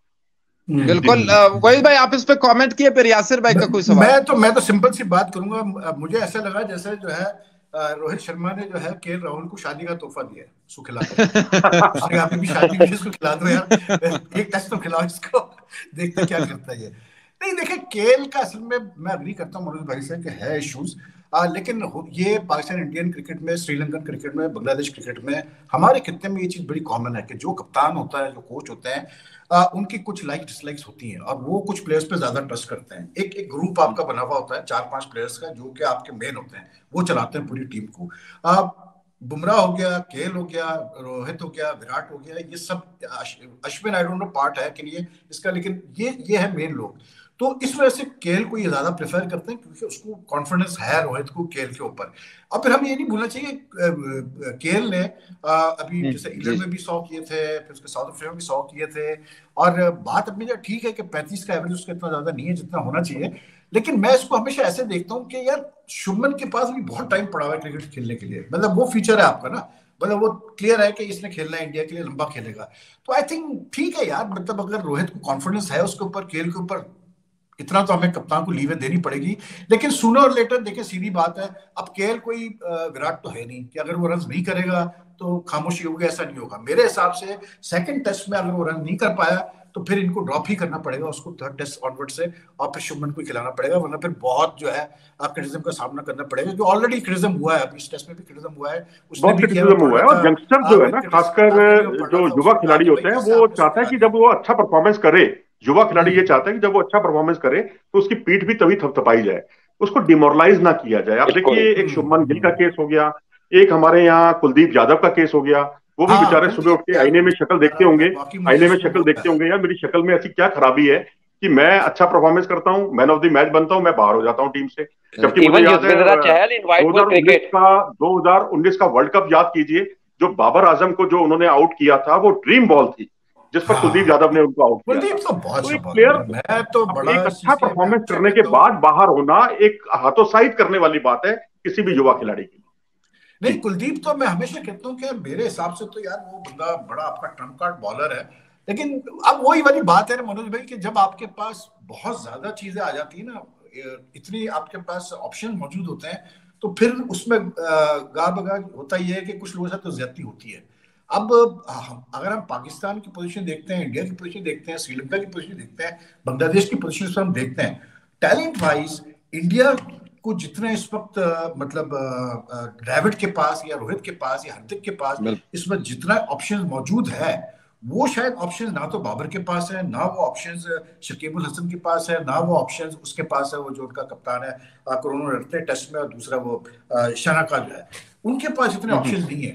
तो इसलिए इंडियन क्रिकेट में इस वक्त मुझे ऐसा लगता है कि जैसे ही आप कोई एक प्लेयर नहीं खेलता तो वो प्लेयर ने इतना परफॉर्म किया होता है कि आपको इमीडिएटली लगता है कि नहीं, जैसे सरफराज खान का हुआ कि उस बंदे ने इतने रन किए रणजी ट्रॉफी में कि जब वो नहीं उसको डाला स्क्वाड में, जो कि मेरे साथ बहुत बड़ी ज्यादती थी। आप नहीं खिलाते कोई मसला नहीं, स्क्वाड में तो रखते यार उसको, मतलब इतना तो उसको आप इंसेंटिव देते कि यार तुमने इतने रन किए तुम स्क्वाड में खेलो। तो इस वजह से आई थिंक इंडिया में बहुत ज्यादा फिर जो है प्रेशर आता है कि इसको क्यों नहीं खिलाया, इसको नहीं खिलाया, क्योंकि जब इतने ज्यादा प्लेयर आपके पास तो फिर यार बड़ा मुश्किल हो जाता है सबको सेटिस्फाई। जी, दरअसल एक दिक्कत ये भी है ना कि कायदे आजम ट्रॉफी में क्योंकि टीमें बहुत कम हैं अब, क्योंकि पूरा जो पिछले कुछ साल से ना काफी कुछ समराई बहुत छोटा कर दिया है उसको। हाँ। लेकिन रणजी ट्रॉफी में टीमें इतनी ज्यादा हैं कि अब तो एक लीग के अलावा एक प्लेट डिवीजन हमें अलग से शुरू करनी पड़ी है। तो यहाँ इतना टैलेंट निकलता है, इतने प्लेयर निकलते हैं, बल्लेबाजों की तो भरमार है। जो बड़ी इंपॉर्टेंट है वो ये है कि आपके इंडियन क्रिकेट में सबसे जो मैं समझता हूँ कि बहुत बड़ा जिस चीज का रोल था इस टैलेंट को आगे निकालने में, देखिए आईपीएल तो एक प्लेटफॉर्म देता है इन यंग प्लेयर्स को कि वो आप प्रेशर को ऑब्जर्व करना सीखते हैं, वो अपने जो उनके साथ फॉरेन प्लेयर्स है, इंटरनेशनल्स है, उनके साथ उनको बहुत कुछ सीखने को मिलता है।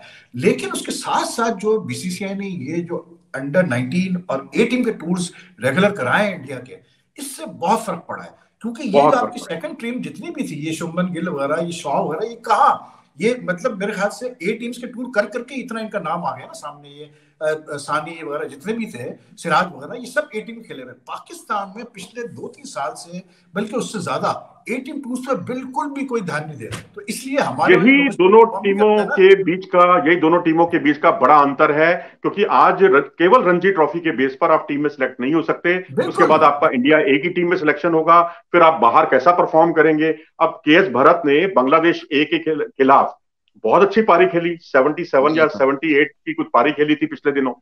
वो लगातार उन्होंने अच्छा परफॉर्म किया, तो इसलिए वो इंडियन टीम में भी आए। ठीक है, मैं मानता हूं कि अगर वो ऋषभ पंत टीम में होते तो शायद उनकी जगह भी ना बनती।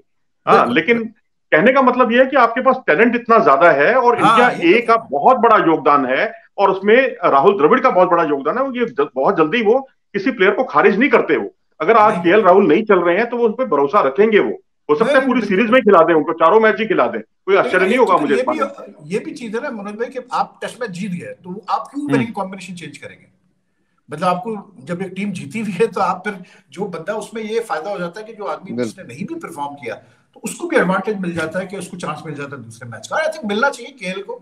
लेकिन जो ओवरऑल मैं देखता हूँ इस वक्त इंडिया की बस वही वाली बात है कि आप जितनी अच्छी मैनेजमेंट करेंगे उतना अच्छा आपको रिजल्ट आएंगे। बाकी तो टैलेंट की तो कहीं से भी आपको कमी नहीं है, आपके पास हर चीज मौजूद है। आपके पास अच्छे फास्ट बॉलर्स आ गए, आपके पास अच्छे स्पिनर्स हैं, आपके पास अच्छे बैट्समैन हैं, कोई ऑलराउंडर्स अच्छे हैं 2-3 आपके पास, तो कोई टेंशन नहीं है। और बाकी फिर T20 का भी एक लाइन बना लिया आपने कि ठीक है यार, अब हम यंगस्टर्स को हमने आगे लेके चलना है, हार्दिक से कप्तानी करवानी है, तो और क्लैरिटी आ गई है।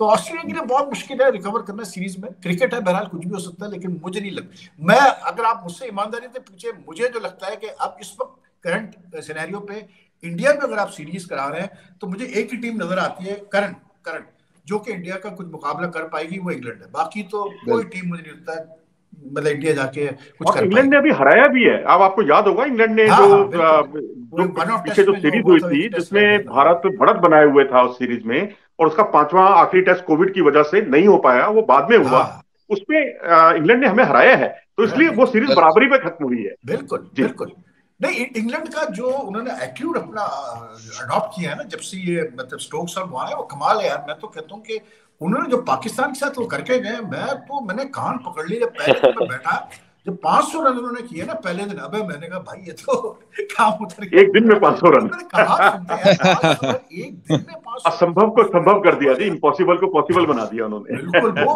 वो टीम उसकी, और जब इंडिया की सीरीज होगी ना, मैं कहता हूँ बहुत मजा आएगा सीरीज देखने का, क्योंकि ऑस्ट्रेलिया तो बड़ा इंतजार रहेगा जी उस सीरीज का। बिल्कुल ऑस्ट्रेलिया तो बड़ा मायूस किया आज। आई होप कि वो कुछ रिकवरी करे, कुछ मजा आए सीरीज में, लेकिन मुश्किल लग रहा है, मुझे बहुत ही मुश्किल लग रहा है। चलिए, हम भी आपसे इत्तेफाक रखते हैं, हम भी उस बात का इंतजार कर रहे हैं कि बस जो दूसरा टेस्ट मैच है दिल्ली में वो भारत जीते, और उसके बाद जो तीसरा टेस्ट मैच है धर्मशाला में, जो पिछली बार हम जीते थे वहां पर ऑस्ट्रेलिया बॉर्डर गावस्कर ट्रॉफी में, इस बार हो सकता है कि वो धर्मशाला में ना हो, वो वैल्यू बदला जा सकता है ना, उसको लेकर आपने शायद खबरें वगैरह पढ़ी होंगी। यासिर भाई, बिल्कुल यासिर भाई, दो मुख्तसर से शॉर्ट से सवाल जरूर करेंगे मनोज भाई से, क्योंकि टाइम बहुत कीमती इनका लिया है। जरूर यासिर भाई। जी वहीद भाई और मनोज भाई, आप दोनों से मेरा एक छोटा सा सवाल है। वर्ड्स ऑन रविंद्र जडेजा, मतलब बड़ा रिमार्केबल कमबैक, 6 महीने के बाद आता है लड़का और तने तना छा जाता है। शॉर्ट में मैं इसका जवाब आपको दूंगा, जैसे आपने शॉर्ट में सवाल पूछा है, वो यही है कि आप एक तो आपके पास अच्छा खासा तजुर्बा है, आप ऑलराउंडर हैं, और उसके बाद आप जो है ना सीधा इंटरनेशनल क्रिकेट में नहीं उतर रहे, आप उतरे हैं पहले रणजी ट्रॉफी में। रणजी ट्रॉफी में तमिलनाडु के खिलाफ उन्होंने पहली पारी में उनको 1 विकेट मिला, दूसरी पारी में उन्होंने 7 विकेट लिए। अब जो खिलाड़ी एक इनिंग में 7 विकेट लेकर अपनी वापसी का जश्न मनाता है, तो वो इंटरनेशनल क्रिकेट में उसका मनोबल बढ़ना बहुत स्वाभाविक है। तो मुझे लगता है कि शायद केएल राहुल या इन सब खिलाड़ियों को भी बीच में जो समय मिला था रणजी ट्रॉफी के मैच, क्योंकि अभी इस वक्त सेमीफाइनल मुकाबले चल रहे हैं, तो क्वार्टर फाइनल स्टेज पर तो कम से कम एक आध मैच में उतरना ही चाहिए था। चाहे विराट कोहली उतरते, कोई बुराई नहीं है, आप बल्कि आप ज्यादा अभ्यस्त हो जाते, क्योंकि विराट कोहली वगैरह बांग्लादेश वगैरह में हमारी काफी टीम नहीं खेली थी जो यहाँ खेल रहे हैं। तो मेरे ख्याल से सॉरी मनोज सर आपको यहाँ पे रोक रहा हूँ। इनफैक्ट रवि शास्त्री ने ये मशवरा भी दिया था कि भारतीय टीम के जब आखिरी वनडे मैच था तो विराट कोहली और उसको मशवरा दिया था रोहित को कि जाके रणजी ट्रॉफी का मैच खेल लो, आखिरी वनडे ना खेलो। बिल्कुल, खान साहब इस बात को अच्छी तरह से बता पाएंगे कि 80 और 90 के दशक की क्रिकेट भी आपने बहुत फॉलो की होगी। उस वक्त जो है भारतीय खिलाड़ी 2 टेस्ट मैच के बीच में जब बड़ा फासला होता था, तब आपको याद है 5 दिन का मैच जो होता था, एक बीच में 1 दिन का रेस्ट भी होता था। तो उस वक्त क्या होता था कि जब 2 टेस्ट के बीच में बड़ा फासला होता था, प्लेयर जाकर रणजी ट्रॉफी मैच खेलाते थे। कई बार दिल्ली और बॉम्बे का मैच, उसमें करीब करीब पूरी भारतीय टीम खेली, आधे प्लेयर इधर, आधे प्लेयर दिल्ली के, आधे प्लेयर बॉम्बे के, 2-4 प्लेयर को छोड़कर बाकी पूरी टीम वही होती थी। जैसे लाहौर और कराची की जो प्रतिद्वंदिता थी, जो राइवलरी थी, वही दिल्ली और बॉम्बे की थी। हमने जितने बड़े प्लेयर देखे हैं, जावेद भाई वगैरह जितने भी थे, ये सब जो है जब भी इनको कोई प्रॉब्लम आती थी, फॉर्म की या कोई मसला होता था, ये जाते थे सीधे फर्स्ट क्लास में और अपने डिपार्टमेंट से, अपने रीजन से जाके खेलते थे और फिर वापस आते थे। ये जो सवाल यासिर ने किया ना जडेजा का, देखिए इसमें एक ये एस्पेक्ट भी बहुत इंपॉर्टेंट है। जडेजा पिछले 5-6 महीने से नहीं खेल रहा था। जब वो 5-6 महीने से नहीं खेल रहा था तो परफॉर्म कौन कर रहा था? उसकी जगह अक्षर पटेल कर रहा था परफॉर्म। ये लेवल ऑफ कंपटीशन जो बढ़ता है ना टीम में, उसका ये फायदा होता है। जडेजा मेरे हिसाब से जो उसने इतना आउटस्टैंडिंग परफॉर्मेंस दी, वो इस वजह से दी कि उसको एक पॉइंट प्रूफ करना था। उसने ये बताना था आके वापस कि भाई मैं जडेजा हूं, वो जडेजा एक ही है, किसी को भी ले आओ जडेजा एक ही है। तो उसने अपना पॉइंट प्रूफ कर दिया कि उसकी क्या अहमियत है इंडियन टीम के लिए। ये जब आप कंपटीशन लेवल बढ़वाते हैं टीम में, जब आप कंपटीशन लेवल को हाई लेके जाते हैं, ये फर्क पड़ता है। ये फर्क पड़ता है कि क्वालिटी ऑफ टैलेंट है ना, वो इंप्रूव होती है। तो जडेजा की जो परफॉर्मेंस हम देख रहे हैं, मैं आपको बता रहा हूँ, उसमें बहुत बड़ा हाथ ये चीज है कि अक्सर के ऊपर बहुत हो रहा था कि यार अक्सर तो बहुत अच्छा ऑलराउंडर हो गया, बहुत जबरदस्त वो खेल रहा है, मतलब बल्कि कुछ लोगों ने कहा भी है, मैंने 1-2 फॉर्मर प्लेयर्स के शायद में पढ़ रहा था कि उन्होंने ये बात भी की कि सवाल उठ रहे हैं कि भाई क्या जडेजा की जगह ऑटोमेटिक बनती है कि नहीं बनती है इंडियन टीम में अब अक्षर पटेल के परफॉर्म करने के बाद। तो कहीं ना कहीं ये चीजें बड़ी मैटर करती है। And I think outstanding show था जडेजा का। और इवन इंजरी से पहले तुम देखो यार 175, फिर उससे इंग्लैंड में 100, मतलब वो तो बहरहाल is been performing for a long time. जी यासिर, आपका दूसरा सवाल। जी बिल्कुल सही बात है। अच्छा वहीद भाई, मेरा एक आपसे बड़ा कीमती सवाल था, बड़ा इंपॉर्टेंट सवाल था टेक्निकली, क्योंकि आप जवाब इसका बेहतर दे पाएंगे और मनोज सर भी, कि वहीद भाई भारतीय टीम के, सॉरी इंग्लैंड, न्यूजीलैंड, ऑस्ट्रेलिया की टीम के 162 पर 5 खिलाड़ी आउट थे और 167 पे वो ऑल टीम आउट हो गई। सेम विद टीम इंडिया, अगर आप पहली इनिंग की बात करो, इंडिया के भी 168 पर 5 खिलाड़ी आउट हो गए थे, लेकिन जडेजा, अक्षर पटेल और उसके साथ साथ अगर बात करें मोहम्मद शामी, वो कहां से कहां ले गए। तो मतलब जो लोअर ऑर्डर की परफॉर्मेंसेस थी वो टोटली क्लियर डिफरेंस था। मेरे ख्याल से इस मैच का सबसे बड़ा फर्क ही वो था। देखिए यार, उसकी वजह ये यासिर सीधी सी बात है, आप क्रिकेट जो है ना आजकल, वो मैं बार बार यही बात करता हूँ कि यहाँ पर अब बहुत खेली जाती है क्रिकेट। आप किस टेम्परामेंट से उतरते हैं फील्ड में, आपके ड्रेसिंग रूम में क्या इन्वायरमेंट है, क्या माइंडसेट है, ये चीजें मैटर करती है। आप अगर एक मतलब एक टीम, एक ड्रेसिंग रूम है जिसमें एक माहौल बना हुआ है पॉजिटिविटी का, जीत का, तो जितने प्लेयर बैठे हैं ड्रेसिंग रूम में उन सब पे उसका असर होता है। वो जिसको बारी मिलेगी वो जाके परफॉर्म करेगा। तो यहाँ पर तो वैसे ही अक्सर रन कर रहा था अश्विन का, हमें पता ही है। कल बल्कि जब अश्विन जब नंबर 3 पे आया था, नाइट वॉचमैन आया था, तो मैं कल ये बात कही थी, मैंने कहा भाई ये तो वो आदमी है जो खून चूस लेता है बॉलर्स का, अगर इसको मौका मिल जाए तो वो तो मतलब शुक्र है कि वो अश्विन को उन्होंने आउट कर दिया, वरना वो भी रन कर जाता। तो बात ये है कि it's all in the mindset यार। इंडिया इस वक्त जो है उनका माइंडसेट पॉजिटिव, उनको पता है कि यार हम इनको हरा सकते हैं, कोई मसला नहीं। ऊपर से ऑस्ट्रेलिया ने जो है थाल में रख के गलतियां की हैं टनों के हिसाब से, मतलब आप 4 बॉलर से जाते हैं, उसमें भी एक डब्ल्यू टन, ठीक है। स्कॉट बॉलैंड पहली दफा सब कॉन्ट्रैक्ट में खेल रहा है, तो खुद ही गलतियां जब आप करेंगे भाई, तो फिर तो बड़ी टीम तो नहीं बख्शेगी आपको, बड़ी टीम ने नहीं बख्शेगी। टेल जो है ना, और खान साहब आप देखो ना, उनकी टेल देखो, 15 रन में 5 विकेट खो देती है। और यहाँ पर हमारी टेल जो है वो टेल ही नहीं लगती, वो लगता है कि हमारे रिकॉग्नाइज बल्लेबाज हैं। अक्षर पटेल ने जो मेच्योरिटी दिखाई है, वैसे आप देखो तो एलेक्स कैरी अगर साथ पे आ रहा है तो कोई मतलब एलेक्स कैरी प्रॉपर बैट्समैन है यार, तो इतनी भी कोई सेंचुरी बनाई है जी साउथ अफ्रीका के खिलाफ पिछले दिनों, उन्होंने शानदार सेंचुरी बनाई। बिल्कुल। तो बात वही है कि फर्क सारा माइंड। आपको याद है ना कि बांग्लादेश में अश्विन ने जो वो मैच जिताया था, टेस्ट मैच जिताया था रन्स करके, जब बिल्कुल ऐसा लग रहा था कि इंडिया बैठ गया, 7 विकेट गिर गए थे जी हमारे, 7 विकेट गिर गए थे। श्रेयस अय्यर बैटिंग कर रहे थे और कोई साथ नहीं मिल पा रहा था। अश्विन आकर 40-42 रन उन्होंने जो बनाए वो निर्णायक साबित हुए इंडिया के लिए, और इंडिया ने मैच जीता। वो नहीं तो इंडिया के लिए लेने के देने पड़ सकते थे उस मैच में। बिल्कुल बिल्कुल। तो मैं वही कह रहा हूँ कि यार माइंडसेट की बात है, इंडिया की सब माइंडसेट बहुत ज्यादा डिफरेंट है फ्रॉम ऑस्ट्रेलिया। ऑस्ट्रेलिया असल में कहीं ना कहीं आपको साफ के नजर आ रहा है कि एक होता है ना कि आप एक टेस्ट सीरीज एंटर करते हैं तो आपका माइंड बड़ा क्लियर होता है कि हमने इस तरह से ये टेस्ट जीतना है, हमने इस तरह से खेलना है। जैसे अभी इंग्लैंड जब खेला पाकिस्तान से, पहले दिन से आपको पता था इनकी क्या अप्रोच है। मतलब उनकी अप्रोच बड़ी सिंपल थी, उन्होंने बैन बना लिया था कि अगर हम मैच हारते भी है तो कोई मसला नहीं, लेकिन हम रिजल्ट के लिए जरूर जाएंगे चाहे कुछ भी हो जाए। और तीनों टेस्ट में उन्होंने वही किया, तीनों टेस्ट में they went for the result. उनकी किस्मत अच्छी थी, उनकी परफॉर्मेंस अच्छी आई, वो तीनों टेस्ट जीत गए।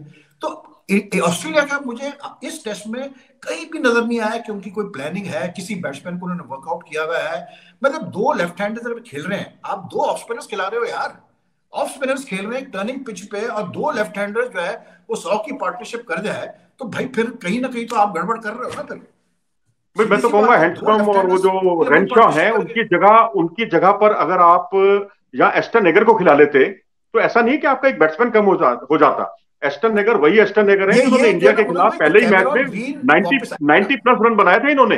तो बैटिंग उनको आती है अच्छी खासी, और आपकी टीम ज्यादा बैलेंस हो जाती है। वापस अगर कैमेरॉन ग्रीन सेकंड टेस्ट के लिए अवेलेबल होता है तो मुझे लगता है कि ऑस्ट्रेलिया को सीधे सीधे पिच पे डिपेंड करेगा। अगर पिच ऐसी हुई जैसे नागपुर की है, इसी टाइप की हुई, तो फिर मुझे लगता है ऑस्ट्रेलिया को सीधे सीधे कैमेरॉन ग्रीन से और कमिंस से नई गेंद करानी चाहिए और 3 स्पिनर्स डाले। ठीक है, इसमें या तो एगर को डाले या फिर वो सेप्सन को डाले, लेग स्पिनर को डाले साथ में। 3 स्पिनर के अलावा कोई अभी हालिया इंडियन सब कॉन्टिनेंट में अभी हाल में ना रिसेंटली स्वेप्सन का परफॉर्मेंस कोई बहुत आउटस्टैंडिंग नहीं रहा है, लेकिन मुझे लगता है एस्टन नेगर, क्योंकि इंडियन बैट्समैन, जैसे आपने एक बीच में बहुत अच्छी बात कही कि विराट कोहली भी, अगर आप रिकॉर्ड देखें पिछले 2021 के बाद का, पुजारा का भी रिकॉर्ड देखें, तो ये दोनों लेफ्ट आर्म स्पिनर के सामने फंसते रहे हैं। तो मुझे लगता है ये सारी चीजें तो उनको उनके जो वीडियो एनालिस्ट हैं उन सब ने ये सारी जानकारियां उनको दी होंगी। अब हमारा देखिए, अब हम एक आपके पास नॉलेज है और नॉलेज को आप लगातार अपडेट कर रहे हैं। अश्विन को देखो, जडेजा को देखो, उनकी वो स्टीरियोटाइप बॉलिंग कभी नहीं रही। अश्विन ने आज जो 2 विकेट लिए, जो जितने विकेट लिए 5 विकेट ऑल, उसमें 2 विकेट ऐसे थे बिल्कुल ऐसा लग रहा है शमी वाले अंदाज में वो सीम को हिट कर रहे हैं। अब देखिए बिल्कुल आपने बल्लेबाज की स्ट्रेटजी को देखते हुए कि बल्लेबाज की जो खूबी है उसको कहाँ फंसाया जा सकता है, वो सारी चीजें अपने आप को अपडेट करना बहुत जरूरी है। जो मुझे लगता है वो आप एक कहते हैं ना गधों की तरह आप लगे हुए हैं, पूरी दिन भर बॉलिंग कर रहे हैं। अब मर्फी माफ करना, with due regards to him, ठीक है 5 विकेट हॉल किए हैं उन्होंने, लेकिन उसमें उनको विकेट जो है पुजारा का मिला, विराट का मिला। ये मत देखिए कि अब बहुत बड़े खिलाड़ी हैं, उन्होंने अपनी विकेट फेंके हैं, दोनों ने बहुत अपनी गलतियों पे आउट विकेट लिए, विकेट दिए हैं। ठीक है 7 विकेट लिए हैं, 7 विकेट लेना पहले मैच में कम नहीं होता अपने आप में, लेकिन मुझे लगता है कि जो एक इंटेलिजेंसी बॉलर्स में होनी चाहिए ना, वो चतुराई, जो इंटेलिजेंसी जो हमारे जडेजा में पहली पारी में देखने को मिली, अश्विन में दूसरी पारी में देखने को मिली, उसकी बहुत कमी थी ऑस्ट्रेलिया। इसका कहीं ना कहीं मुझे जो हाल नजर आता है वो ये नजर आता है कि चाहे ऑस्ट्रेलिया हो चाहे इंडिया हो, कहीं ना कहीं डोमेस्टिक क्रिकेट में आपको ये सेटिंग करनी पड़ेगी। इवन इंटरनेशनल अगर जब आप सीरीज करते हैं घर पे, कहीं ना कहीं आपको ये सेटिंग करनी चाहिए कि आप कम से कम एक टेस्ट में या डोमेस्टिक में 2-3 किस्म के पिचेस पे खेलना, मतलब लड़कों को आदत डालें। चाहे आप एक टर्नर बनाए, चाहे आप ग्रीन वाली बनाए, पेस वाली बनाए। होता क्या है कि ये अब ऑस्ट्रेलिया पूरी सीरीज खेला साउथ अफ्रीका से, वेस्ट इंडीज से, सबके सब बॉल यूं करके निकल रही, ठगड़क ठगड़क, उनको पता ही नहीं। जब वो इधर आए तो अब ऑब्वियसली बात है यार कि डिफरेंट कंडीशन है, आप एडजस्ट करो ना। तो जब आपको अब आप कह रहे हो यार हमने 6 दिन का कैंप लगाया बेंगलोर में, हमने एडजस्ट कर लिया, हमने मतलब वो अपने मर्जी से पिचेस। अबे भाई सेंटर पे खेलना और पिचेस पे प्रैक्टिस करने बड़ा फर्क होता है। तो कहीं ना कहीं से ये छूट हुई है कि इनको पहले से खेलना चाहिए था। खान साहब जब आप जुड़े थे इससे पहले, देखिए यासिर साहब से मैंने यही बात कही थी कि ओपन नेट्स में प्रैक्टिस करना और नेट्स में प्रैक्टिस करना बहुत फर्क है। रोहित शर्मा ने ओपन नेट्स में प्रैक्टिस की है इस बार, और ये अपने आप में दर्शाता है कि उन्होंने देखा कि भाई इस वक्त जो उनका अटैक है और जिस तरह से हमें 3 मैच कम से कम जीतने, अगर अपने दम पे पहुंचना है, 3-1 से या 3-0 से सीरीज जीतेंगे तभी हम WTC के फाइनल पे पहुंचेंगे। वो बात अलग है कि श्रीलंका शायद न्यूजीलैंड में अगर हारता है तो हमारा काम और आसान हो जाएगा, लेकिन अगर अपने दम पे पहुंचने के लिए आपको कुछ अच्छा आउटस्टैंडिंग परफॉर्मेंस करने की जरूरत है, तो उसके लिए उन्होंने आउटस्टैंडिंग प्रैक्टिस भी की है। तो वो प्रैक्टिस वहां कमी थी, उनको लगा कि शायद अंडर-19 के उनको महेश पतीसा, वो जो अश्विन की तरह की गेंदबाजी करते हैं, उनको लगा कि शायद हम दूसरे अश्विनी है, हमने सामना कर लिया। अश्विन उस प्लेयर ने भी जो अंडर-19 का है, उसने भी स्टीव स्मिथ को 4 बार आउट किया वहां पर। तो मुझे लगता है कि एक जो हमने 10 क्वालिटी बॉलर्स को बुला लिया जो हमारी टीम में भी नहीं थे।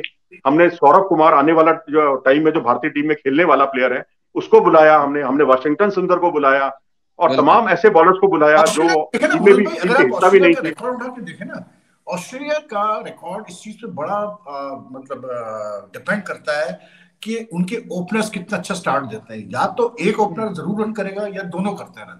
अगर आप इनका रिकॉर्ड उठा के देखेंगे, लास्ट ईयर पाकिस्तान में जब ये आए तो या तो उस्मान ख्वाजा रन कर रहा था, वार्नर ने फिर भी नहीं इतने रन किए, लेकिन उस्मान ख्वाजा ने काफी रन किए। जब इनके दोनों ओपनर फेल होते हैं, जैसे दोनों इनिंग्स में हुआ, पहले इनिंग्स में तो अनएक्सपेक्टेड था ना कि वो सिराज और शामी ले गए विकेट उनकी, वो तो स्पिनर के आने का टाइम ही नहीं आया, तो वो पहली दोनों उठ चुके थे। तो बड़ा फर्क पड़ता है, फिर लेविशन के ऊपर भी प्रेशर आता है, स्टीव स्मिथ के ऊपर भी प्रेशर आता है। लेकिन जब इनको 100 रन की पार्टनरशिप लगी हुई उनकी ओपनिंग में और उसके बाद फिर जब ये आते हैं लेविशन स्मिथ, तो बड़ा फर्क पड़ता है। आई थिंक इनका ओपनर्स का उस्मान ख्वाजा का रन करना बहुत जरूरी है। उस्मान ख्वाजा ने ऐसा एक प्लेयर है जो कि कर सकता है इनके ये रन्स इंडिया में, उसमें ये कैपेबिलिटी है। इंडियन सब कॉन्टिनेंट पे उस्मान ख्वाजा का परफॉर्मेंस भी काफी सलीम मलिक स्टाइल में खेलता है, वो थोड़ा सा हटके जगह बनाता है, वो मतलब थोड़ा सा अनकन्वेंशनल खेलता है। तो देखते हैं मेरे ख्याल से अगर मैं गलत नहीं हूं तो मुझे याद है कि उस्मान ख्वाजा शायद जो पाकिस्तान के खिलाफ जो सीरीज हुई थी उसमें मैन ऑफ द सीरीज शायद उस्मान ख्वाजा ही थे। बिल्कुल, बड़े रन किए थे उसने, बहुत रन किए थे। जी बहुत रन किए थे। इवन जो चलिए आपसे बातचीत का सिलसिला तो देखिए, आपसे बातचीत का सिलसिला तो ऐसा चल रहा है कि मुझे लगता है रात होते होते ना शायद कहीं सुबह ही ना हो जाए। तो मेरे ख्याल से अगली बार चर्चा को और आगे बढ़ाएंगे और आपसे वहीद भाई यहाँ पर हमारे एक व्यूवर्स है, मलिक साहब कह रहे हैं, वो कह रहे हैं कि वहीद भाई क्या हम पूरी सीरीज में ऑस्ट्रेलियन टीम प्रेशर में रहेगी इस मैच के बाद? इस पे जरा सा अगर आप कमेंट करें। बिल्कुल रहेगी, मेरे हिसाब से बिल्कुल रहेगी, प्रेशर में रहेगी। बहुत मुश्किल है ऑस्ट्रेलिया के प्रेशर से निकलना, क्योंकि सीधी सी बात है उनके पास वो प्लेयर नहीं है और स्पिनर्स नहीं है जो कि इनको मतलब निकाल सके इस प्रेशर से। ठीक है मनोज भाई, लास्ट सवाल है आपसे, आखिरी सवाल है आपसे। सूर्य कुमार यादव को आपने वनडे में इंक्लूड किया, मेरा एक सवाल उस तरीके से मुतासिर नहीं किया। अब आपने टेस्ट में इंक्लूड किया, पहले इनिंग्स उतनी खातिर ख्वाह नहीं थी। क्या प्लान है सूर्य कुमार यादव के हवाले से? क्या आप वर्ल्ड कप में लेकर से जा रहे हैं या कोई, क्या इस प्लान के पीछे क्या है, इस नजारे के पीछे क्या है मनोज भाई? देखिए, राहुल द्रविड़ की जो स्कीम ऑफ थिंग्स में है उसमें सूर्य कुमार यादव हमेशा रहेंगे, क्योंकि T20 में जो उन्होंने जो कई शॉट्स इजाद किए हैं वास्तव में काबिले तारीफ है। एक ऐसा प्लेयर मैंने तो आज तक कभी भारतीय क्रिकेट में तो कोई ऐसा प्लेयर देखा नहीं। शायद वर्ल्ड क्रिकेट में भी आपको आज पूरे T20 का पूरा इतिहास आप निकाल कर देखिए कि जिस प्लेयर ने 180 प्लस की स्ट्राइक रेट से रन बनाए हों और जो 3 सेंचुरी बनाई है, तीनों सेंचुरियां 200 की स्ट्राइक रेट से ऊपर, 200 प्लस की स्ट्राइक रेट से ऊपर की से उन्होंने बनाई है।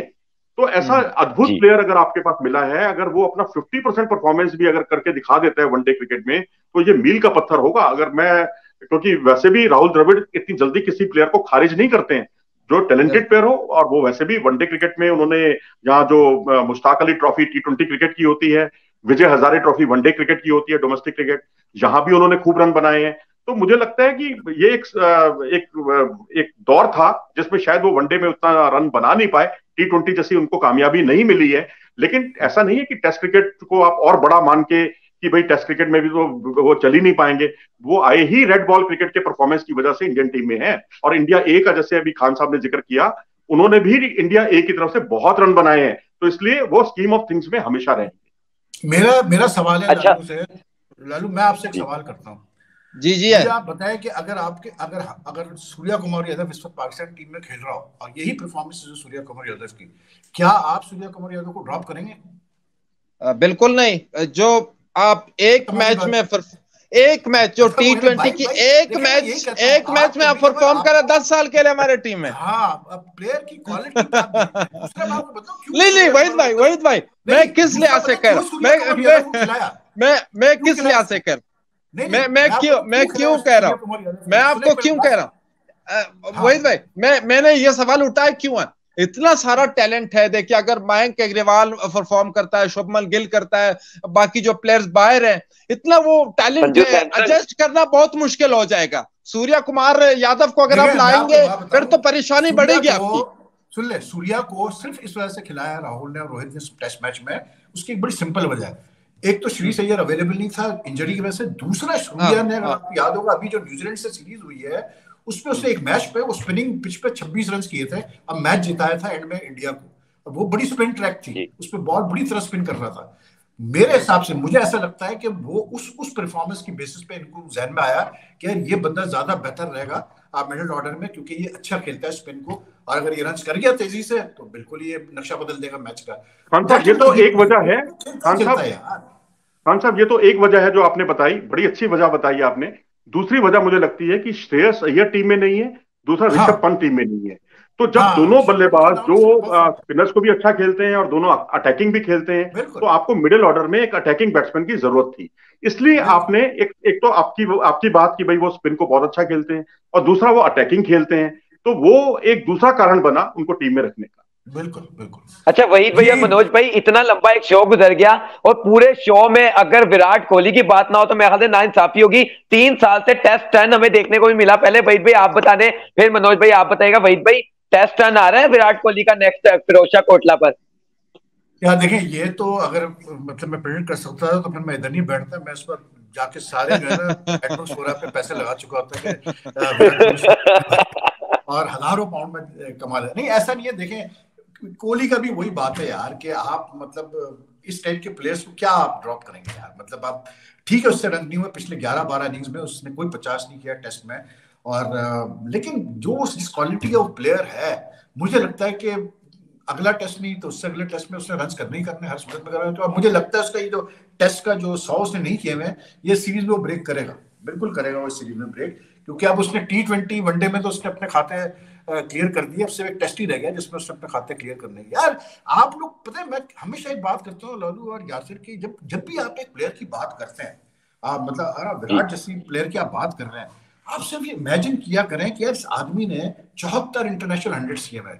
I mean, यार 74 इंटरनेशनल 100, 45-46 ODI 100, मतलब यार कुछ वैल्यू है इन रन्स की। मतलब वो फिर कुछ एक्स्ट्राऑर्डिनरी प्लेयर है, वरना कोई इतने रन नहीं कर सकता। तो कोहली का जहां तक बात आती है, मैं हमेशा ये बात करता हूँ, मैं कहता हूँ कि यार उसको मत छिड़ा कर छोड़ दो भाई। वो सिर्फ बैट्समैन क्यों देखते हो, उसका इन्फ्लुएंस तो देखो इंडियन टीम पर। आपने देखा ना, अभी भी रोहित कप्तानी करता है, लेकिन अगर कोई DRS में आता है, कुछ होता है, वो सबसे पहले कोहली की तरफ सब देखते हैं। वो पीछे से बता रहा होता है कि हाँ सुन ले कर ले, इसको ले ले, DRS ले ले। तो उसकी अपना एक अलग उसका एक करिश्मा है। मैं तो कभी ना उसको ड्रॉप करूं भाई साहब, सीधी बात है। मैं यही कहता हूँ ऋषभ पंत जैसे प्लेयर, अभी जब ये ऋषभ पंत पे इतनी बातें इन्होंने की, वो जब वर्ल्ड कप के टाइम पे उसको दिनेश कार्तिक को लेके, मैं तो अपना सर पकड़ के बैठ गया था। मैंने कहा यार इधर ही भेज दो ऋषभ पंत को भाई, हम तो खुशी खुशी यार मैच खिलाएंगे उसको। मतलब क्या वो एक अंडरस्टैंडिंग थी इनकी, जो उन्होंने वो दिनेश कार्तिक का केस निकाल दिया। मतलब ऋषभ पंत जैसा प्लेयर कहाँ बैठता है यार वो। मतलब दीज आर एक्स्ट्राऑर्डिनरी टैलेंट्स भाई, ये जेम है जेम। मतलब उसकी आपने इनिंग्स देखी ऋषभ पंत की इंग्लैंड में, जो उसने मतलब ODI जीता। मतलब यार आप देखो तो क्वालिटी है उस बंदे की।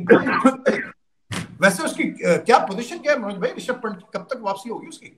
देखिए इस साल तो वापसी की संभावना कम है, क्योंकि कल उन्होंने इंस्टाग्राम पर कुछ फोटो वगैरह अपने पोस्ट किए हैं जिसमें वो बैसाखी से चल रहे हैं, चलने के लायक हो गए हैं। हम तो बस यही दुआ करेंगे कि ये खिलाड़ी जल्दी से जल्दी पहले रिकवरी करे पूरी, और उसके बाद टीम को अपनी सेवाएं दे, क्योंकि उनकी कमी वाकई महसूस की जा रही है। क्योंकि आपने थोड़ी देर पहले जिक्र किया था इंग्लैंड वर्सेस इंडिया, उस सीरीज का आपको भी इंतजार है, पूरी दुनिया को इंतजार रहेगा, क्योंकि जिस तरह से उसने धोया है हाल में तमाम टीमों को, तो मुझे लगता है कि अब हमारी बारी है इंग्लैंड को वैसा माकूल जवाब देने की। पाकिस्तान नहीं दे पाया, कोई नहीं, हिंदुस्तान दे देगा, एक ही बात है। वैसे कल जो है लालू एंड यासिर, अभी मतलब बहुत टाइम हो गया तो मैं आपसे जान लूंगा, लेकिन कल विमेंस वर्ल्ड कप का भी मैच है भाई, बड़ा अहम, इंडिया वर्सेस पाकिस्तान। हाँ बिल्कुल। न्यूजीलैंड में मैच है वही बड़ा मजेदार है। तो अच्छा, T20 वर्ल्ड कप में इसलिए थोड़ा सा उम्मीद रहती है क्योंकि पाकिस्तान की वुमेन्स टीम ने 2 दफा दो दफा हराया हुआ है T20 वर्ल्ड कप में, तो कुछ उम्मीद रहती है कि एक T20 फॉर्मेट में शायद कुछ हो जाए। तो एनीवे यार, मुझे इजाजत देंगे मनोज भाई, थैंक यू सो मच, बड़ा मजा आया आपके साथ बात करके, आपके साथ बैठ के। बहुत आगे भी बैठेंगे, आपको इन्वाइट करेंगे जरूर। और लालू यासिर जी जी बिल्कुल, बहुत बहुत बहुत शुक्रिया। ये आप लोगों की मोहब्बत है, आज जो अपने महफिल गर्म किए दोनों पाक हिंदू, जो रिएक्शन है इसका अलग किस्म का एक रिएक्शन होता है, वो ये बहुत कम लोग करते हैं जी, बहुत कम लोग करते हैं। लेकिन मुझे सबसे बड़ी मेरी दुआ है यार कि आपका चैनल चले, लोग देखें। बिल्कुल, और मुझे सबसे बड़ी खुशी होती है, सबसे बड़ी खुशी यही होती है मनोज भाई और वहीद भाई कि आप जैसे मोहतरम और उस्ताद आते हैं तो उससे बहुत कुछ सीखने को मौका मिलता है हमारे व्यूवर्स को, हमें, और हम बहुत कुछ सीखते हैं, बहुत खुश होते हैं। यासिर भाई आप भी हैं, बहुत बहुत शुक्रिया। मनोज भाई, वहीद खान साहब आपका बहुत बहुत शुक्रिया कि आपने इस प्रोग्राम को 4 चांद लगा दिए। व्यूअर्स, ये था आज का शो। आप चैनल को सब्सक्राइब जरूर कीजिए, लाइक जरूर कीजिएगा। इंशाल्लाह ताला अगली जो बॉर्डर गावस्कर ट्रॉफी की जो नेक्स्ट टेस्ट है वो थोड़ा सा लॉन्ग जरूर है क्योंकि 2.5 दिन में आपने टेस्ट खत्म कर दिया, ये हमारे क्रिकेट फैंस के साथ थोड़ी सी ज्यादती जरूर है, लेकिन खैर इंशाल्लाह दूसरे बॉर्डर गावस्कर सीरीज में दोबारा ट्रॉफी में दोबारा आएंगे, एक दफा एक नए वीडियो के साथ आएंगे, और साथ में ऐसी ज्यादती हम दोबारा करें, हम तो यही चाहेंगे। बिल्कुल बिल्कुल।